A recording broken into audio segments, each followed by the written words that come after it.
எலியா வானத்தை நோக்கி ஜெபம் பண்றாரு.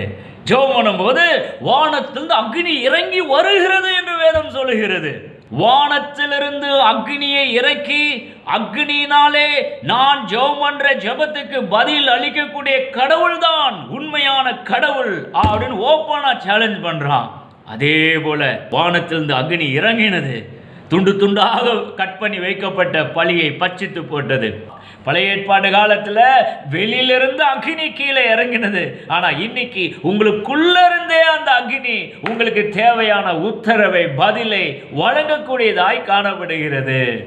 மோசே தன்னுடைய மாமன் எத்திரோவினுடைய ஆடுகளை மேய்த்து கொண்டு வனாந்தரமான மார்க்கம் வழியாக போய்கொண்டிருக்கிறார். போயிட்டு இருக்கும்போது திடீர்னு பார்க்கிறாரு, ஒரு முச்செடி அப்படியே எரிந்து கொண்டு இருக்குது. முச்செடி எரியுது, ஆனால் முச்செடி கருகவில்லை. இயற்கைக்கு அப்பாற்பட்ட விதத்தில் ஒரு நிகழ்வு நடைபெறுகிறது அல்லவா? ஆச்சரியத்துடன் பார்க்கிறாரு.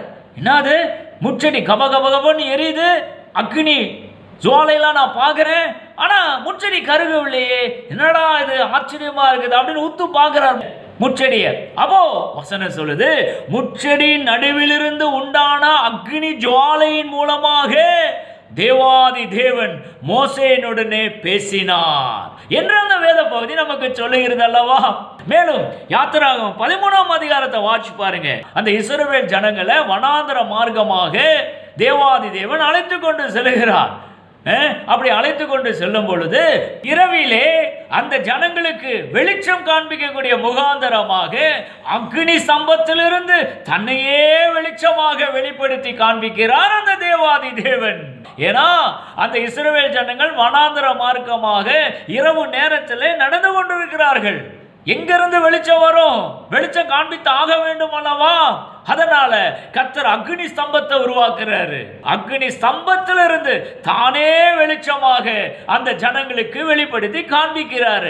அழகா அற்புதமான வனாந்தர மார்க்கமாக அவர்களை அழைத்து கொண்டு செல்கிறார் இந்த தேவாதி தேவன். உங்க வாழ்க்கையில வெளிச்சம் இல்லாம இருளிலே பிரயாணப்பட்டு கொண்டு இருக்கீங்களா? எதை குறித்து கவலைப்படாதீங்க. ஐயோ, போகும் பாதை என்னன்னு தெரியலையே, சுத்தி சுத்தி பார்த்தா இருளா இருக்குதே.